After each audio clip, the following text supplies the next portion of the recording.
Tudo bem? Aqui é o professor Supermalva. Vamos aí para mais uma videoaula, mas antes de mais nada, vai lá, se inscreve no canal, dá aquele like positivo, não custa nada e ajuda bastante o canal a crescer, desenvolver, bem como nossos queridos colegas aí conseguirem acessar as videoaulas com maior facilidade para auxiliar nos seus estudos também. Não custa nada e ajuda bastante aí o canal, tá bom? Então se inscreve no canal, dá aquele like positivo e vem contigo.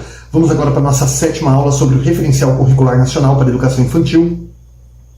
Nós estamos aí falando sobre o volume 2 agora, que fala da formação pessoal e social, tá bom? 7ª aula aí do volume 2, tá? Fizemos aí 23 aulas do volume 1, agora estamos aqui no volume 2. E a gente está falando aqui sobre conteúdos, né? E vamos dar continuidade na temática de conteúdos. E falando em conteúdos, dentro de conteúdos, a gente estava falando sobre crianças de 0 a 3 anos, e vamos continuar falando delas também, que elas estão inseridas nos conteúdos. E agora a gente vai falar sobre escolha, tá? A gente falou vários teminhas aí, e agora a gente vai continuar nossa videoaula com escolha, tá? Conteúdos, a escolha de conteúdos para as crianças de 0 a 3 anos. Vamos lá. Desde pequenos, os bebês já manifestam suas preferências e são também capazes de escolher. Então, desde pequenininho, a criança já sabe o que ela gosta ali, né? O que ela é capaz de escolher ali para brincar, desde bem pequenininho, desde bebês. Para isso, dependem diretamente da mediação do adulto, que interpreta suas expressões faciais ou choro como indícios de preferência por uma ou outra situação. Então ela depende ali do adulto para fazer a interpretação daquilo que ela quer, tá? Que é mais importante para ela. O choro profundo de um bebê, que é retirado de uma brincadeira e colocado no berço, por exemplo, ele pode significar desagrado, né, com a nova situação e preferência pela anterior, né? Então a criança ali que, não necessariamente até o bebê, né, até a criança maior está brincando ali fora, você fala, entra para tomar banho, a criança fica chorando, porque ela queria continuar lá fora. O bebê acontece a mesma coisa. Ao buscar compreender o significado desse tipo de manifestação e atendê-la quando possível, o adulto está dando, de uma maneira indireta, possibilidade de escolha à criança cuja relação com o mundo ele medeia.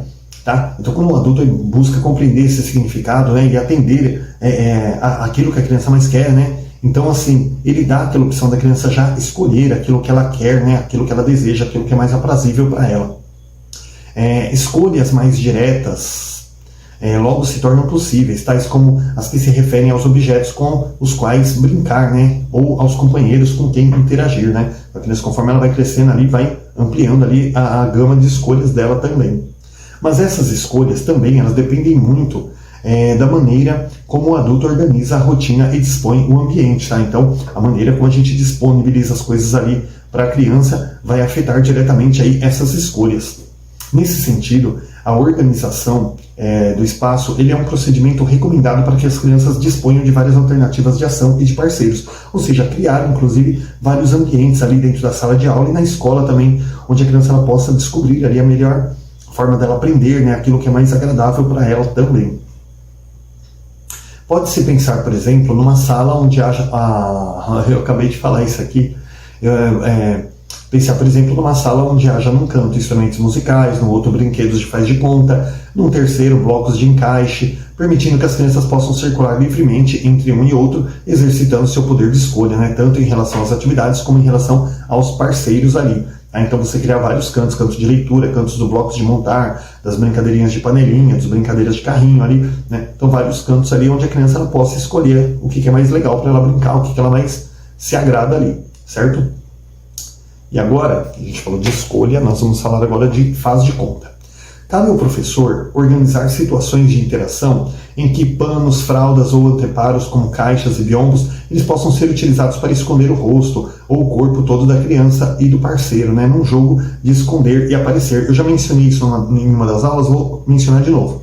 Por exemplo, a criança, né, pequena, tem uma foto na internet em que a criança provavelmente estava brincando ali de esconder com o pai, então ela foi na cozinha, catou um balde, sentou no chão assim, enfiou o balde na cabeça. Então o corpo dela estava todo de fora, mas a cabeça estava escondida no balde. Então ela, como ela não podia ver o pai, ela tinha a impressão que o pai também não podia vê-la. Então ela achou que ela estava escondida. Tá? Então você colocar várias coisas aí que a criança possa, né, brincar de esconde-esconde, né, por exemplo, atrás da cortina ou dentro de um balde, de uma caixa ali, para que ela e outras crianças da mesma idade, né, possam brincar ali de esconder, o que para a gente seria uma coisa extremamente fácil de encontrar. Então a criança, por exemplo, ela entra dentro de uma caixa, a outra, sendo pequenininha da mesma idade, ela vai levar um tempo para encontrar a criança dentro da caixa ali, tá bom? Então é muito importante também essa questão do faz de conta. Outras situações podem ser organizadas da mesma forma, para que as crianças lancem e resgatem, façam aparecer e desaparecer brinquedos e objetos. Isso auxilia pouco a pouco a elaborarem a construção mental da imagem de um objeto ou pessoa ausente. Tá? Então essa coisa de brincar, de aparecer e desaparecer, né? Às vezes esconde um brinquedo ali, deixa o colega procurar, depois você mostra para ele. Tá? Então elas acabam ajudando aí na construção mental da imagem, né, de um objeto ou pessoa ausente também. Tá? Nessa faixa etária, o faz de conta ele utiliza-se principalmente da imitação para acontecer. Tá? Então a criança ela faz aquilo que ela já viu, então ela acaba imitando situações que ela já viu ou vivenciou. O professor pode propiciar situações para que as crianças imitem ações que representem diferentes pessoas, personagens ou animais, reproduzindo ambientes como casinha, trem, posto de gasolina, fazenda, ou seja, né, a criança interpretando muitas vezes aí personagens adultos, né, que elas não conseguiriam fazer na vida real, mas no mundo do faz de conta, da fantasia, elas conseguem ser o que elas quiserem. Olha que beleza, hein? Eu seria um membro quem gosta de Harry Potter vai entender, né? Eu seria ali um aluno da Grifinória ou um aluno da Corvinal, né? Capitão do time de quadribol. Então, inclusive, pessoal, no Harry Potter tem essa questão do espelho de Ogezed, né? Que é o espelho dos desejos, ali que você vê aquilo que você mais deseja, tá? Então, também, no faz de conta, ele representa o faz de conta, né? O espelho de Ogezed.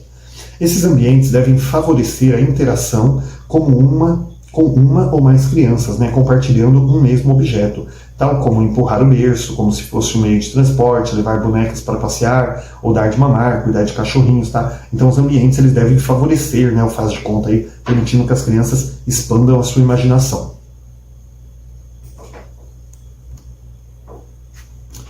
Interação, vamos falar sobre interação.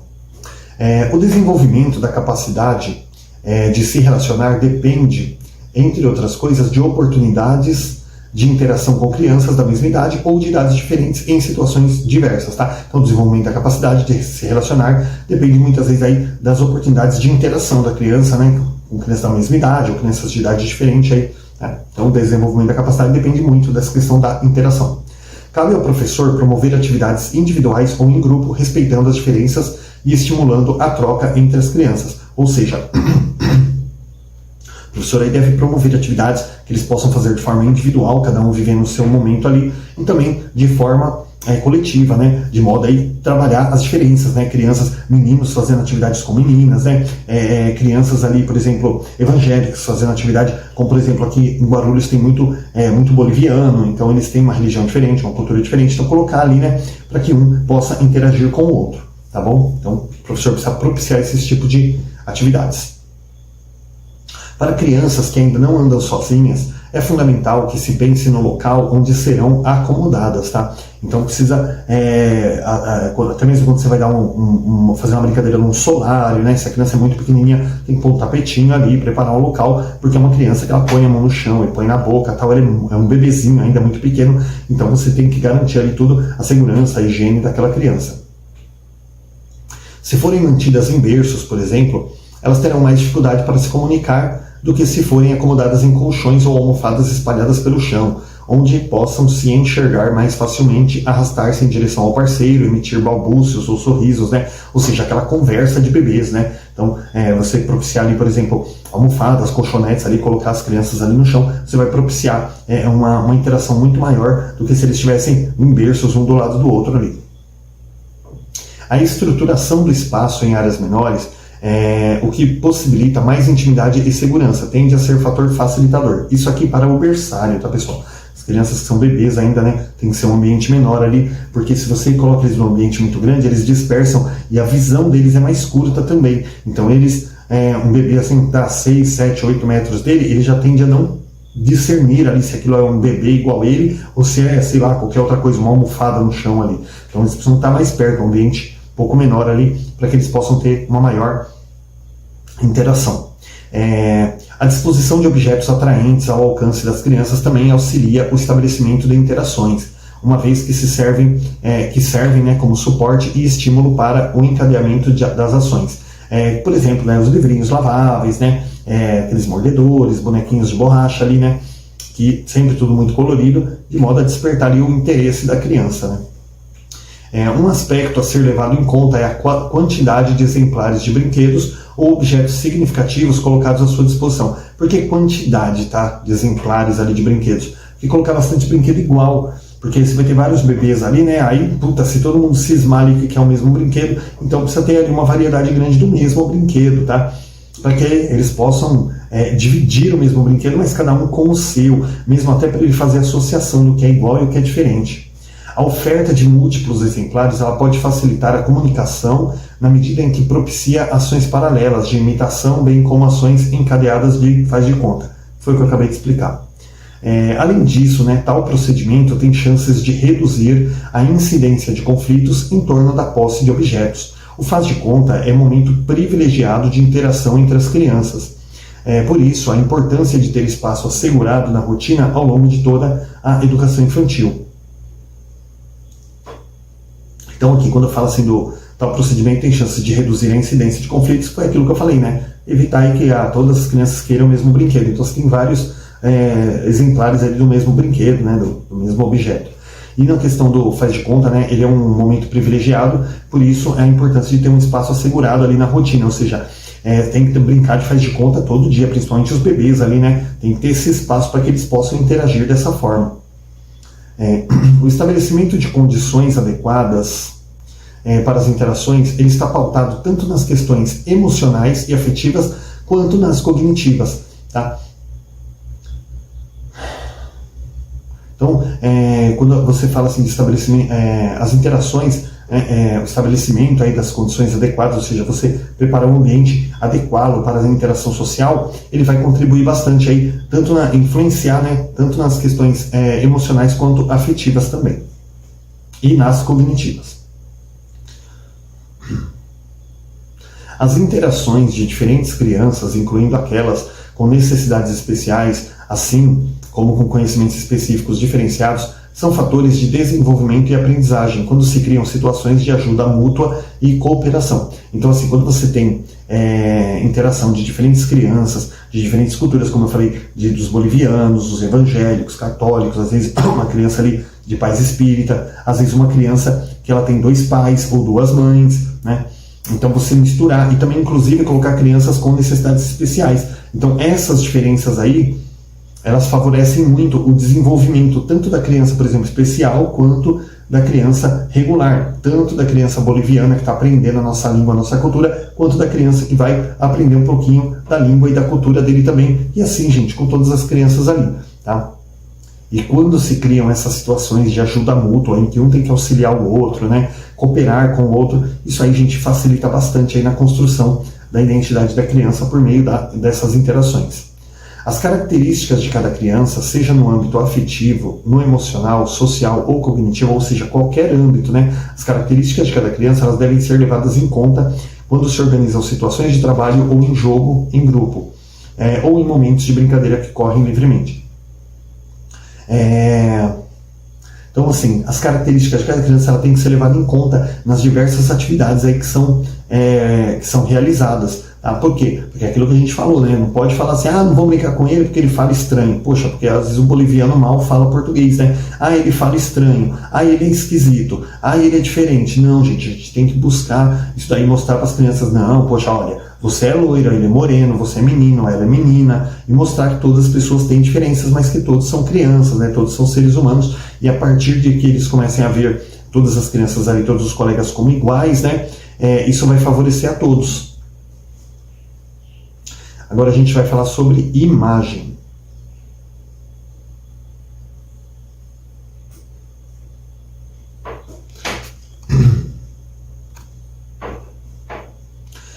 O espelho ele é um importante instrumento para a construção da identidade. Por meio das brincadeiras que faz em frente a ele, a criança começa a reconhecer sua imagem e as características físicas que interagem à sua pessoa. Então, gente, nossa, eu tô ficando com sono, gente, são 5h15 da manhã, eu aqui gravando videoaula aqui. O espelho, né, ele auxilia muito na construção da identidade, porque a criança, ela se vê, ela vê os gestos que ela faz, os movimentos, e ali ela vai descobrindo, né, os limites do seu corpo, suas potencialidades. E a partir daí ela também começa a reconhecer a sua imagem, as suas características próprias, né? Ela olha um coleguinha do lado dela no espelho, ela vê que o coleguinha é completamente diferente dela, né? Que os dois são crianças, mas que cada um tem seus traços característicos próprios ali. É aconselhável que se coloque na sala um espelho grande o suficiente para que várias crianças possam se ver de corpo inteiro e brincar em frente a ele. Tá? Essa questão de espelho aqui, gente, ela é muito importante. Na sala de aula é difícil ter, mas na creche, gente, é muito bom. Ajuda pra caramba. Normalmente tem um espelho assim na horizontal, na altura das crianças, para eles se verem realmente e explorar. Claro que não é um espelho convencional, é um espelho bem mais grosso, né? Para que a criança ali não tenha força para quebrar e se machucar. Junto aos bebês, a intervenção educativa... Opa, desculpa pessoal, agora a gente vai falar de cuidados. Junto aos bebês, a intervenção educativa ela deve satisfazer suas necessidades de higiene, alimentação e descanso. À medida que vão crescendo, o professor pode incentivá-los a participar ativamente dessas atividades e atendimento das necessidades. Então, assim, os bebezinhos, né? A intervenção educativa ela tem que ser mais pesada ali, porque tem que estar o tempo inteiro verificando a questão da higiene da criança, a questão da alimentação e do descanso também, né? Que é o famoso, né? Dorme, a gente me perdoa a expressão, né? Todo mundo usa essa expressão, né? Dorme, come e caga. Só faz isso, né? O bebezinho, né? Ele é um tubo digestivo ali, né? Comeu, me perdoa a expressão, comeu, cagou, dormiu. Aí acordou, comeu, cagou de novo, enche um pouco a paciência, depois come de novo, faz cocô de novo e vai dormir de novo. Então, a vida do bebê é essa. E assim, peço perdão aí, mas todo mundo fala isso, né? Que aqui na videoaula fica esquisito, né? O professor parece que é mal educado, mas não. Então, assim, o bebê ele é um tubo digestivo. E a partir do momento que ele vai crescendo, ele vai se tornando, ganhando mais autonomia, cuidando de si próprio ali, usando o banheirinho, né? Tal, o cuidado ele vai diminuindo. E aí o professor ele pode incentivar essa criança a participar ali ativamente das atividades de atendimento dessas necessidades dos bebês também, né? Ajudar, né? Olhar os bebês, ajudar o bebezinho a dormir. É muito difícil acontecer isso no dia a dia da escola, né? Mas pode ser feito aí também, para a criança perceber o quanto ela evoluiu. O professor favorece a independência quando estimula a criança, né? Exigindo dela com afeto, né? E convicção aquilo que ela tem condição de fazer. Ou seja, eu trabalhei na creche, pessoal, peguei do 0 ano da creche até o 5º ano do fundamental já. E assim, na creche, por exemplo, você vai estimulando, lá no berçário, né, no maternal a gente vai estimulando já o piniquinho, né, desfraldando a criança aos poucos, então vai mostrando para ela que ela é capaz de segurar o xixi, dela avisar o professor quando ela quer fazer xixi ou cocô, para a gente levar ela ali, para ela não fazer na roupa, né. Então, o professor ele favorece essa independência, mas ele tem que trabalhar, ele tem que estimular a criança, tá? A higiene das mãos constitui-se um recurso simples e eficiente entre as atitudes e procedimentos básicos para a manutenção da saúde e prevenção de doenças. Então sempre orienta as crianças, né? Sempre lavar as mãos ali, não ficar colocando muita mão no chão, que é impossível para a criança, mas colocou a mão no chão, não pode pôr a mão na boca, não pode pôr a mão no olho, tá? Então a higiene das mãos é muito importante ser trabalhada aí para a boa manutenção aí da saúde e prevenção de doenças, principalmente agora nesse negócio de pandemia. É sempre bom lembrar que os adultos servem de modelo para as crianças que observam suas atitudes, por isso é aconselhável que eles também lavem as mãos sempre que necessário. Gente, tem um ditado aí que diz que, olha, crianças não seguem conselhos, crianças seguem exemplos, tá? Um pai que fuma, ele não tem condições de falar para um filho que ele não pode fumar. Um pai que é alcoólatra, ele não tem condições de falar para o filho que ele não pode beber. Não bebe que bebida faz mal, mas puxa, você bebe, pai. Né? O senhor bebe, então fica difícil. Tá bom? Então crianças seguem exemplos. Os adolescentes também. Então é importante aí o professor estar sempre lavando as mãos, a criança vê que o professor faz, ele quer fazer também. Né? Ele vê que o professor vai no banheiro, volta, não lavou a mão, e ele vai falar, então não preciso também. É importante que o professor lembre de lavar as mãos dos bebês, né? Seja após a troca, caso eles tenham tocado as próprias fraldas, seja após engatinharem, explorarem o ambiente, ou antes de receberem alimentos na própria mão. Gente, você vê como é difícil o trabalho no berçário, ali na creche, tá bom? Sempre tá lavando a mãozinha da criança. Assim que eles adquirirem a marcha, podem observar o adulto e as outras crianças lavarem suas mãos e iniciar o exercício dessa habilidade, tá? Então, assim, sempre que as crianças, né, eles já conseguirem ali discernir as coisas, eles vão estar observando o adulto, os outros coleguinhas também, fazendo a sua higiene das mãos, e aí eles vão buscar fazer também. Gente, tá secando meu olho aqui, eu preciso acabar essa aula aqui para dormir, porque tá secando os olhos aqui já. Acho que é a terceira videoaula agora da madrugada. É assim que eles... Tá. Às vezes, as crianças se entusiasmam, jogam água uma nas outras, lavam o rosto e respingam água na roupa. Isso acontece frequentemente porque brincar com água é uma atividade prazerosa, quem não sabe disso, né? Mas a gente que é professor que sabe o trabalho que dá, né? As crianças se ensopando, vai passando, depois a mãe briga com o professor, né? Providenciar tanques ou recipientes especiais e seguros onde crianças possam brincar durante algum tempo com água é uma forma de garantir que tenham prazer independentemente dos momentos em que precisam lavar as mãos. Gente, vamos deixar isso aqui para casa, né? Pelo amor de Deus, na escola é um pouco mais complicado. Porque assim, ó, quando você fala de escola, tudo é lindo, né? A gente tem aquela visão daquela escola em particular, toda... Gente, cara, escola pública, você vê, ó, eu dou aula para estágio 1, né? Crianças de 4 anos. São 31 alunos para eu sozinho. Minha esposa pega estágio 2. São 35 crianças para ela sozinha. Então, essas conversinhas fiadas aqui, elas são pessoas aí que provavelmente nunca entraram dentro de uma sala de aula, né? Para fazer isso aqui. Mas é interessante, né? Segundo eles aqui, o que vale não é a minha opinião, gente, é o que está lá, tá? Segundo eles, né, providenciar aí recipientes, piscinas, para que a gente possa propiciar esse momento para as crianças. Na creche, pessoal, que eu trabalhei no começo da minha carreira na prefeitura, a gente tinha piscina na escola e fazia isso nos dias de calor, mas eram grupos bem menores. Para uma escola com 1.500 alunos, que nem a minha, fica praticamente impossível, né? A retirada das fraldas e o controle dos esfínteres pela criança constituem um processo complexo que integra aspectos biológicos, afetivos, emocionais e sociais. Tá? Então, assim, desfraldar a criança, a gente não consiste só em tirar a fralda e ensinar a fazer o piniquinho e pedir para avisar o professor quando precisar ir no banheiro. Tá? E, também tem a questão do amor, do emocional, porque se você força muito a criança, muitas vezes a criança ela faz xixi sem nem vontade, porque ela fica nervosa, ela fica preocupada, ela fica ansiosa, tá? Então essa questão da afetividade, do emocional aí, também ajuda muito. Se a criança ela estiver mais tranquila, é mais fácil ali dela chamar o professor, porque se ela estiver apavorada, tá bom? Dependendo do desenvolvimento de cada criança, ao final do segundo ano de vida, ou seja, entre 18 e 24 meses, né, aproximadamente, a criança ela passa a se interessar pelas suas eliminações e experimentar com mais consciência as sensações provocadas pela contração e relaxamento dos esfínteres. Tá? Então, a partir ali de 1 ano e meio, 2 anos, né, a criança ela já começa a se interessar por isso, né? Então fica mais fácil o desfraude aí. Mas na verdade, gente, isso aqui é na teoria, na prática, com 2 anos e meio, 2 anos e meio mais ou menos, que você consegue realmente desfraudar uma criança, tá? Antes disso, é um trabalho que é para pai e mãe, né? Na escola ali com várias crianças é bem difícil. Mas, minha opinião, não vale, né? Ali tá falando 18 e 24 meses, se cair na prova é 18 e 24 meses. Passa também a criança, né, ela passa também a reter o xixi durante mais tempo, resultado do desenvolvimento da capacidade de sua bexiga em armazenar uma certa quantidade de urina durante algum tempo determinado. Então a criança passa aí a segurar o xixi por mais tempo. As crianças nessa fase, elas percebem e indicam para o professor que estão molhadas ou que estão com vontade de fazer cocô, seja emitindo sons, contorcendo, apertando as pernas, apontando para o xixi que escorre, puxando ou apontando suas fraldas, seja falando uma palavra usada em seu meio cultural que expresse sua percepção ou desejo. Às vezes a criança fala cocô, xixi, né? E fica ali mesmo. Você sabe que a criança está incomodada com alguma coisa, você corre lá no banheiro, pode ter certeza que alguma coisa tem lá para sair.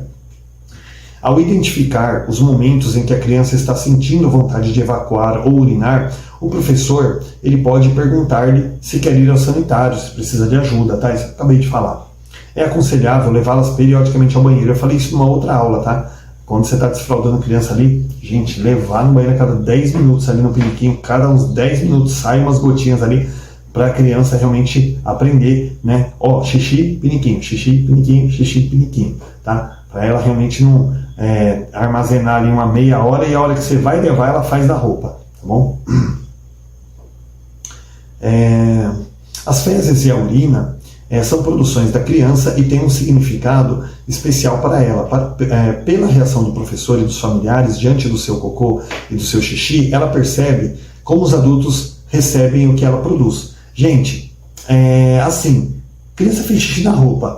Quando tá desfraldando criança, a gente chega para as mães e fala, manda bastante roupa, porque pode acontecer de molhar, então a gente vai ter que dar banho 2 até 3 vezes e trocar aí 3 mudas de roupa. Então tem que mandar bastante roupa. E aí falar para eles, tudo bem, então tá tudo bem, você tá aprendendo, quando você precisar, chama o tio, tá? Olha, aí que você vai lá, faz de novo, não, tudo bem, ó, vai lá e chama o tio. Ele vai falar, caramba, já falei. A criança não entende, a criança de 2 anos, ela não entende isso. E ela vai começar a ficar frustrada, lembra daquilo que eu falei, ela vai ficar ansiosa, ela vai ficar com medo, e aí o que acontece? A criança não vai evoluir. Tá? Então, a forma como a família, como os pais, como a escola lidar com isso aí, tranquilizando a criança, vai facilitar bastante aí para que ela possa evoluir e ter um controle maior aí. Tá? As crianças, em princípio, correr aqui, pessoal, para dar tempo aí da gente terminar essa temática. As crianças, em princípio, lidam com suas eliminações com curiosidade e espontaneidade. A noção de sujo, limpo, de nojo e determinadas substâncias corporais, ela é construída culturalmente, sendo que em alguns grupos pode reagir ao cheiro, ao aspecto das fezes, à urina de forma diferente e de outras, né? Assim como pode-se classificá-las de uma forma diferente em relação ao que se considera puro ou impuro, sujo ou limpo. Então as crianças, elas lidam ali com as suas eliminações ali de formas diferentes. Gente, isso é uma teoria. Na prática, as crianças olham primeiro, o cocô é marrom é feio. Então elas já se assustam. Segundo, é comprido. Terceiro, ela sabe que saiu dela, ela fica preocupada, para ela é um bicho. Gente, quase 90% das crianças pensam que é um bicho. Se não tiver muita orientação dos pais, do educador, ela pensa que é um bichinho que saiu de dentro dela, ela fica desesperada, tá? E outra coisa também, né? O cheiro também, né, ajuda bastante para que a criança ela tenha repugnância, nojo ali daquela substância logo cedo, tá? Então aqui fala que eles têm reações diferentes, mas a maioria ali realmente já de imediato eles têm aquela repulsa ali principalmente pelo cocô. Adultos, puta gente, que videoaula chata essa, né? Só cocô, xixi, cocô, é uma beleza, né? O legal é assistir essa videoaula comendo, né, gente? Tá fazendo um lanchinho aí, fica top. Adultos que são mais compreensivos e tolerantes com as necessidades das crianças proporcionam sentimentos positivos como confiança, autoestima e segurança. Já falei isso aqui 100 vezes, tá? Então, adultos aí que são mais compreensivos, tolerantes, passam tranquilidade para a criança e proporcionam aí sentimentos aí mais positivos aí como confiança, autoestima e segurança na criança também. O processo da retirada de fraldas pode ser facilitado pela organização da rotina e do ambiente pelos professores e pela observação e imitação pela criança das outras crianças que vão ao sanitário ou que estão começando a usar o pinico. Então, essa questão da retirada das fraldas, né, é uma coisa que tem que ser inserida na rotina e permitir que a criança veja a outra indo no banheiro, que assim ela vai se apropriando daquilo também. A primeira condição para que os adultos iniciem esse processo com a criança é o respeito por sua vontade e identificação de suas necessidades, né, tanto pelos familiares quanto pelo professor. É aconselhável que a instituição e a família compartilhem das mesmas intenções e cuidados durante essa fase. Então é importante que a família trabalhe junto com a escola essa questão aí do desfraude, por exemplo, mas evitar isso em momentos de crise, por exemplo, quando nasce um irmãozinho ou quando morre alguma pessoa, porque a criança, isso aí mexe com o emocional da criança e você não vai conseguir fazer com que ela tenha um controle aí sobre as suas necessidades, tá? Então tem que ser um momento mais tranquilo da vida dela. Em torno dos 3 anos, caso tenha tido a oportunidade de experimentar, a criança ela já tem condições para se alimentar sozinha, determinar seu próprio ritmo, quantidade de alimentos, né, que ela vai comer, mas podem necessitar de ajuda também e incentivo do adulto para que experimente novos alimentos aí para se servir. Então, em torno dos 3 anos, a criança já pode estar comendo sozinha, né, até um pouquinho menos, viu, na teoria, na prática. Ela já pode estar comendo sozinha, mas ela precisa do auxílio do adulto para experimentar novos alimentos, que às vezes ela olha aquilo, não sabe o que ela não sabe nem que é comida, ela acaba não pegando. Então precisa ali, né, tá falando, olha, comidinha, tal, tá incentivando a alimentação também para que ela possa aumentar o seu cardápio. Nessa fase, pode começar a rejeitar alguns alimentos, né, selecionando apenas os seus preferidos e a repelir a ajuda de adulto para se alimentar. Então também vai chegar uma hora ali que a criança ela já não quer mais que o tio ajuda, porque ela quer escolher aquilo que ela quer comer. A organização dos momentos de oferta de alimentos, ela tem que ser feita em ambientes mais tranquilos, em pequenos grupos, com acompanhamento de um adulto, né, que propicia a segurança efetiva e ajuda a criança a construir gradativamente as habilidades para a independência alimentar. Então, pegar grupinhos pequenos, incentivar ela sobre a comida, falar que aquela comidinha é importante, que a saladinha é importante, né? Assim, algumas crianças acabam aceitando e elas vão incentivando as outras a comerem também. Desaconselha-se, né, a oferta das refeições em grandes refeitórios, com todos os grupos ali presentes, né, ao mesmo tempo, o que além de aumentar o tempo de espera das crianças, dispersa a atenção tanto das crianças quanto do professor, aumenta o nível de ruído e dificulta também a ação educativa, o que vai acabar fazendo as crianças dispersarem e não comerem, tá? Então, sempre tem que colocar o berçário ali para comer sozinho, né, com a quantidade mínima, para beneficiar realmente esse processo deles. Para finalizar, pessoal, algumas refeições podem ser feitas nas próprias salas dos grupos infantis, outras em companhia de grupos etários diversos, mas sempre evitando grandes grupos ao mesmo tempo. Tá? Então aqui é chovendo no molhado, tá? Sempre buscar aí grupos menores aí para estar trabalhando essa questão da refeição, tá bom? A gente vai falar sobre segurança, mas isso só na próxima aula, tá bom, pessoal? Porque já deu o tempo aqui. Não esqueçam de se inscrever no canal, daquele like positivo e bons estudos até a próxima aula.